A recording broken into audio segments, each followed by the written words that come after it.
Things change very fast. And it's also the gastronomical center. More than 25 restaurants here. And many bars. Especially at night, it's a good place to get lost. Ah, een kuikentje. A little chick. Petit poule. Yeah, it's springtime, huh? You wouldn't say, but the birds know it.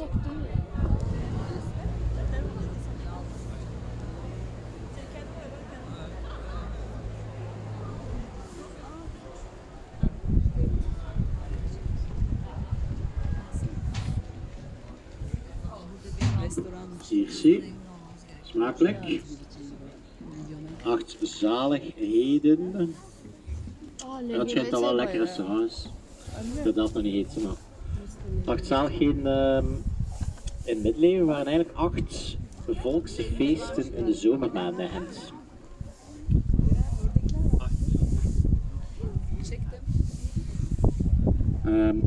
Dus ja, dus 8 feesten in de zomermaanden.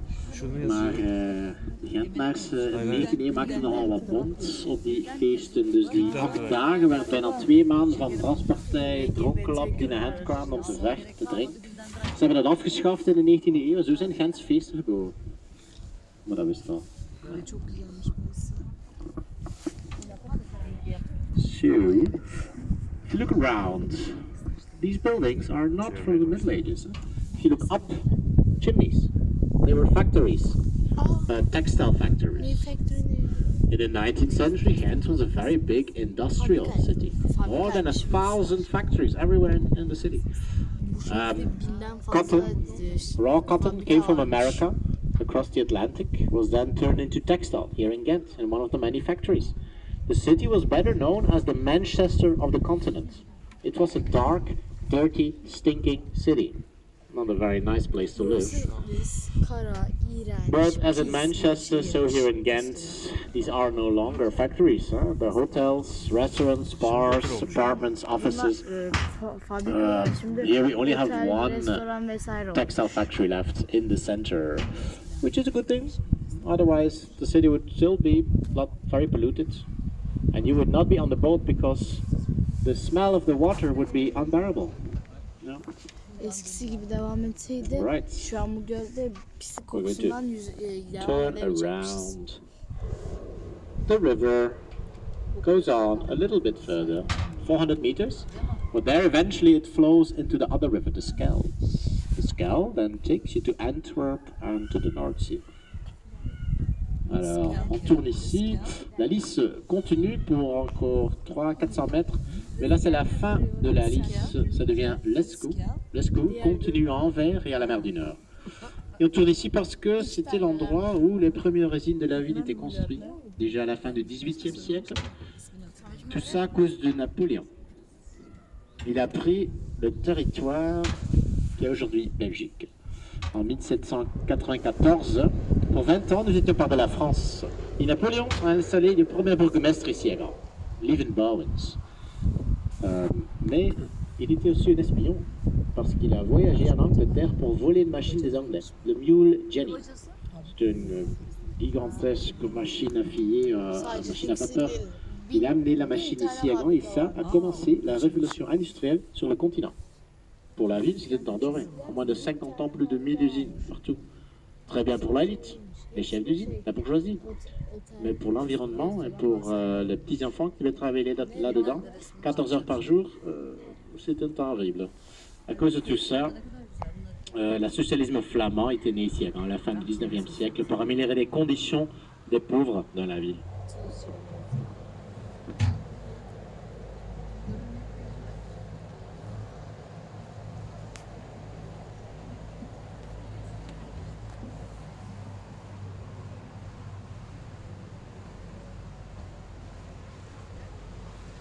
Herkes görsün istiyorsan buraya oturacaksın.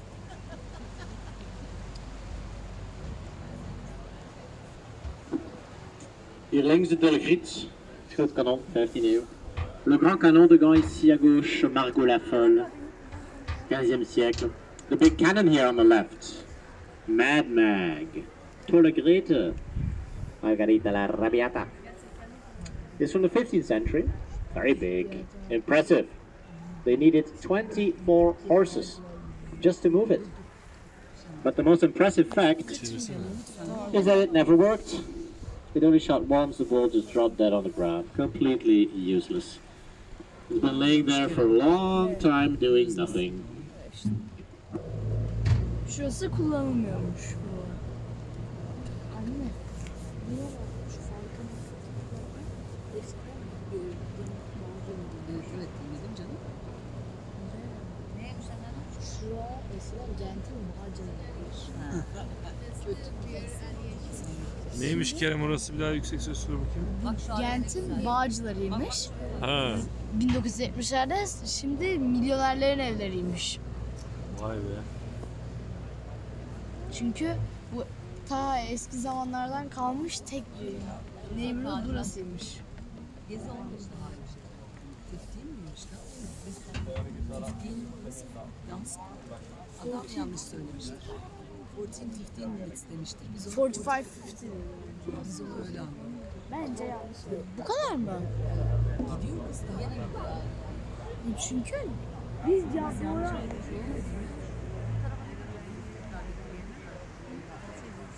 Sağa dönecek.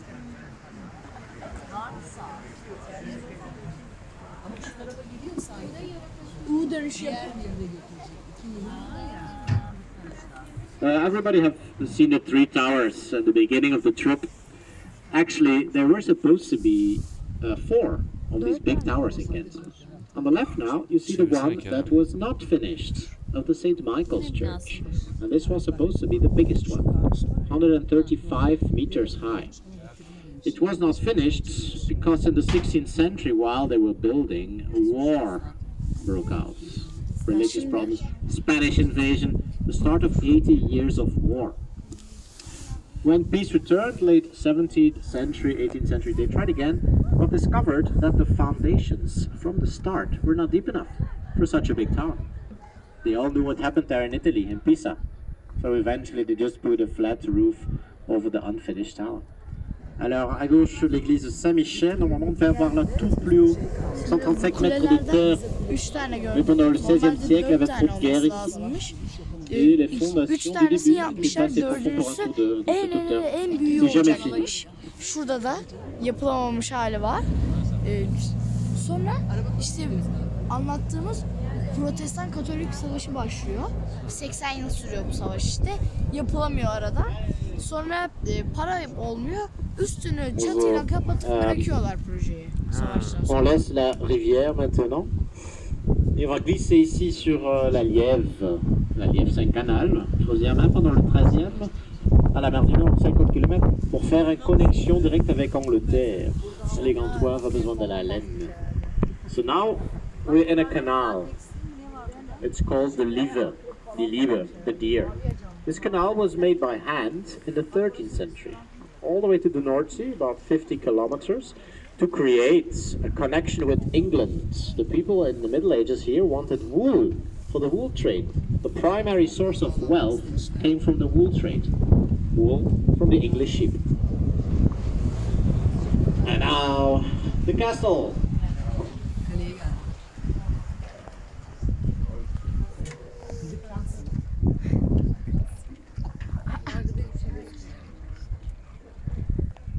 Manzara çıksın. Gravenstein, das Grafenschloss, the castle of the Counts of Flanders. Built in the 12th century by Philip from Elsass, the Flemish count at the time, when he returned from the Crusades, from the Holy Land. This is actually modeled after one of these big Crusader castles in modern-day Syria, the Crac des Chevaliers. Later, it became a courthouse, a prison, lots of torturing here in the dungeons, of course, and today a museum. Alors, le château des Comtes était construit à la fin du XIIe siècle par Philippe d'Alsace quand il est retourné des croisades. C'était inspiré par un des grands châteaux forts là-bas en Syrie, le Crac des Chevaliers, comme la plupart des châteaux en Europe pendant le XIIe siècle. Plus tard, 15e, 16e siècle, devient un palais de justice, une prison et maintenant un musée. aşağıdaki hapishanelerinde çok fazla işkence yapıyorlarmış insanlara. İyi ki de tekne turunu yaptık valla. Bu kadar mı anlattı adam? 2 saattir anlatıyor. Bak ya. Ya çok detaylı anlatıyor. Çekme beni ya. Allah Allah. Çeviriyi yapan Kerem.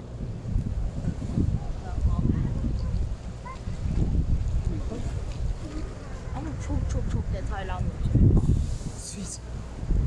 Şu ne? Anne şu ne? Pervane olmaz diyor. Bunları babana söyleyeceğim. Evet pervanesiz geçiş diyor.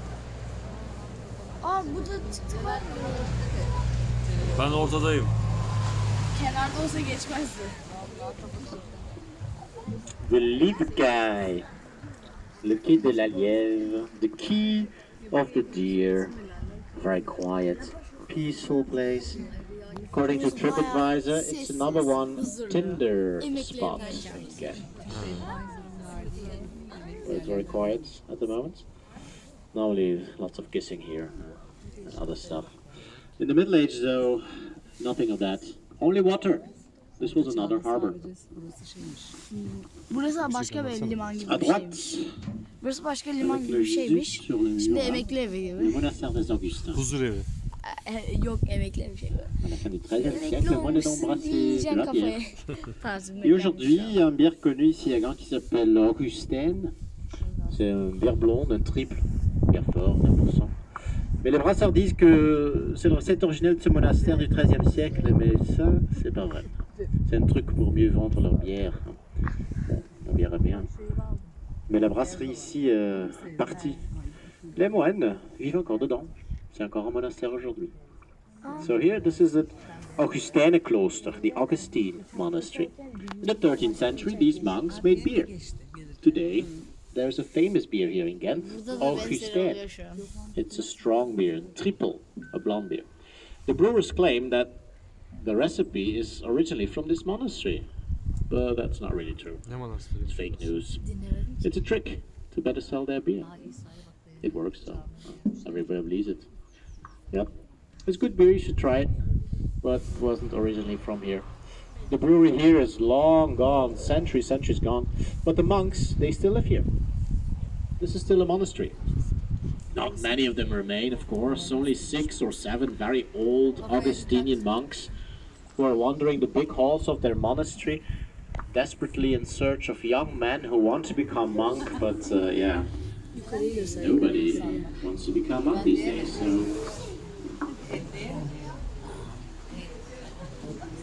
İz bıraktım ama imzalan. Göreydin misin?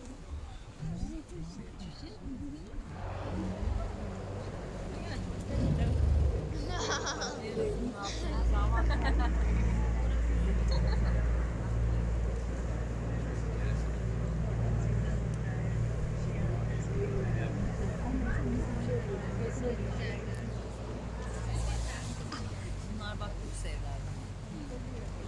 Evet, bunlar bazıları yeni yapılmış. Yeah, on the right, in a few moments, some youngsters in a canoe. Bak kardeşler ne güzel burada keyif But behind yapıyorlar. them is also the house of the musketeers, in typical French style from the 17th century. Ici, la maison des canonniers, des arquebusiers, des mousquetaires, en style français. Du XVIIe siècle, en style français de Louis XIV, à ce moment, autrefois, nous devenons part de la France. Ha burada da var.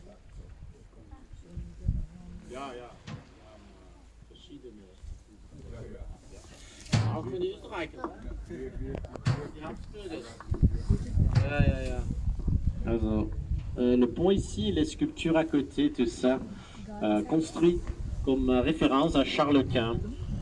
Charles Quint, l'empereur était né ici à gauche, en 1500.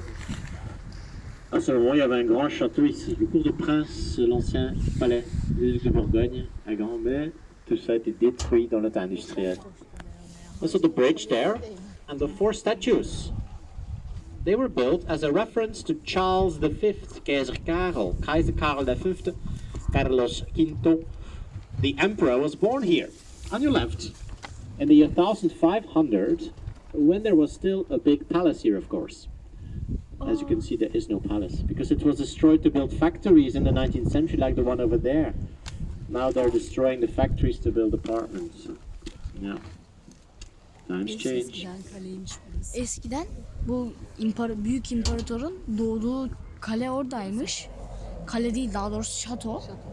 Sonra yıkıp fabrika yapmışlar. Şimdi fabrikaları yıkıp apartman yapıyorlarmış.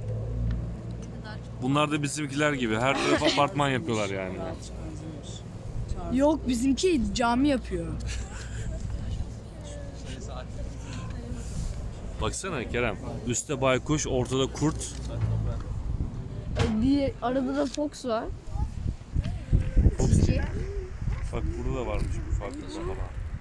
Ya şato böyle motor yıkıp bunları yapalım. Baba el kafayı ey. Eğelim kafayı. Eğdik. Bak benim elim bile değmiyor falan. Benim elim değiyor. Oy. Peaceful.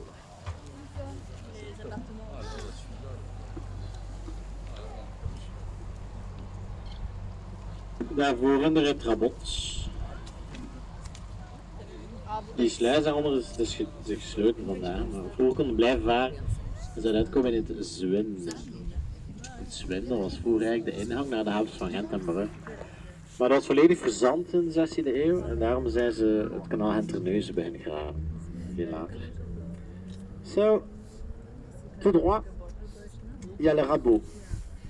Le rabot, c'est un bâtiment militaire du XVe siècle. C'était construit ici pour mieux protéger l'écluse médiévale en bas. Et voilà, je dois tourner là-bas. Normalement, on pouvait continuer d'ici jusqu'à la mer du Nord. Mais pendant le XVIe siècle, il y avait trop de sable au fin de la Liège. Les bateaux ne pouvaient plus passer. Mais la connexion avec la mer était cruciale pour l'économie de la ville. Pour ça, finalement, les Gantois ont creusé un autre canal à la mer, qu'on utilise encore aujourd'hui. So here, this building is called Rabot. It's an old military building. Burada bitiyor. And also a victory monument. They built it here after the victory over Maximilian von Österreich, who wanted to conquer the city. His wife, Mary of Burgundy, was the rightful ruler of the lowlands, but she fell from a horse and died. So he became regent.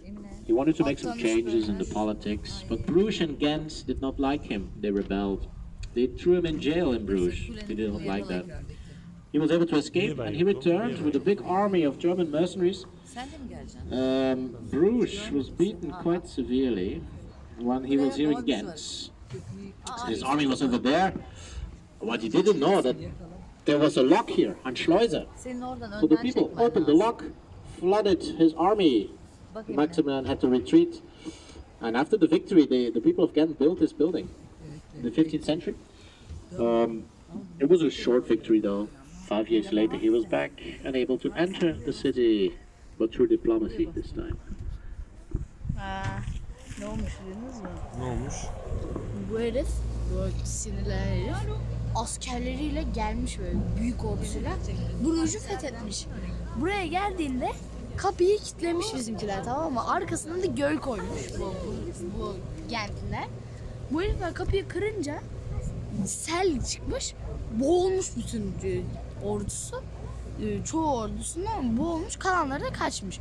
Bunlar da zafer olsun diyor. Bu binayı yapmış, herif 5 yıl sonra geri dönüp burayı da fethetmiş. À droite, il y a un mur beige dans le coin avec deux petites tourelles rouges en haut et un petit tunnel en bas. Ça c'est le dernier mur de Cour de Prince, le palais où l'empereur était né.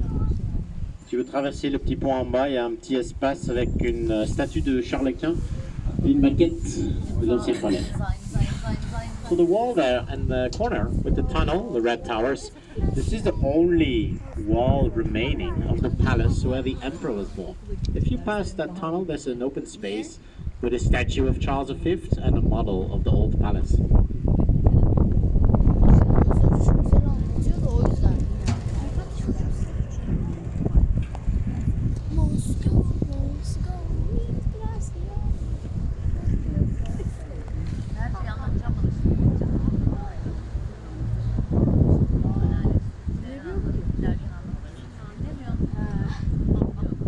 Suddenly, atıyorum.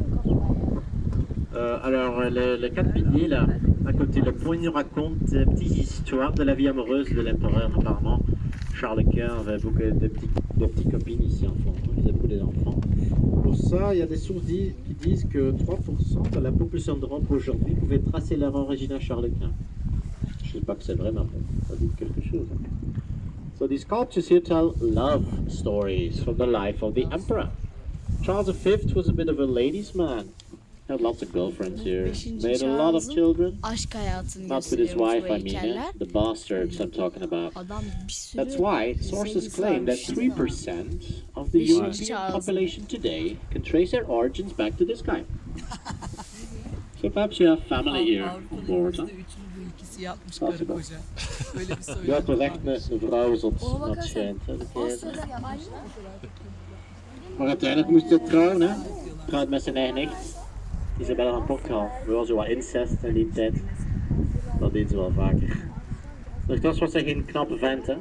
Keizer Karel was een Habsburger, hè. Generaties van broeder- en zusterliefde hadden die nogal een overontwikkelde onderkaak gekregen. Hij noemde dat een scheidmuilen. Ja, dus als trainer moest hij nu trouwen of hij dronk.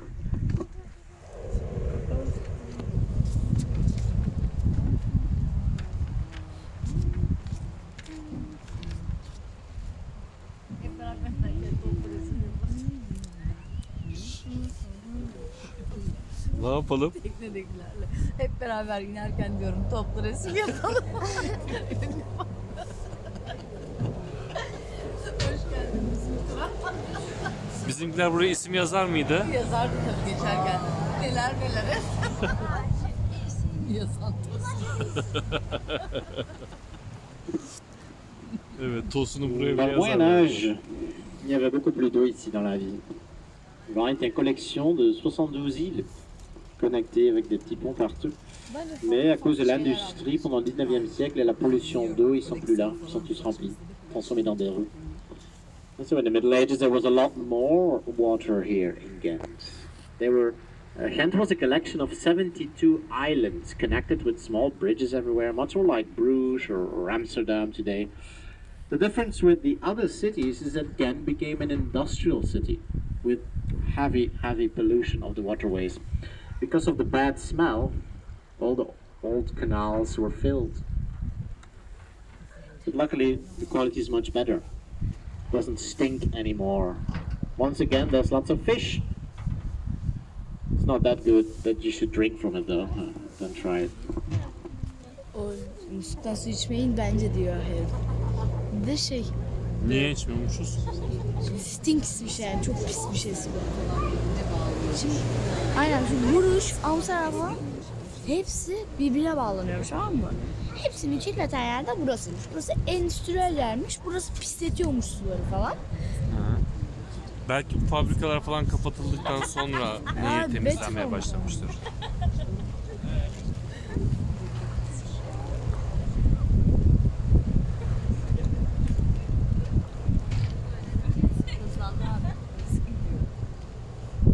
İftara geç kaldı. Le château, dans le 19e siècle, n'était pas comme ça. À ce moment, il y avait plus d'eau. Les murs étaient pleins de maisons qui avaient des cheminées. C'est une usine de coton. Pour l'exposition universelle en 1913, c'était complètement restauré, transformé dans un musée. Ne diyor? So the castle in the 19th century looked very different from what you see here today. At the time, there was no more water here. The walls were full of houses, there were chimneys. It was a factory, a cotton factory. But for the World Exhibition in 1913, it Bununla was fabrika olarak completely restored again Bununla and fabrika turned olarak into a kullanılıyor. museum. İşte bu hale getirmişler, müzeye dönüştürüyorlar. Eyvah şarjım. Gözün aydın. Rahatlamış. İnternetimiz gitti.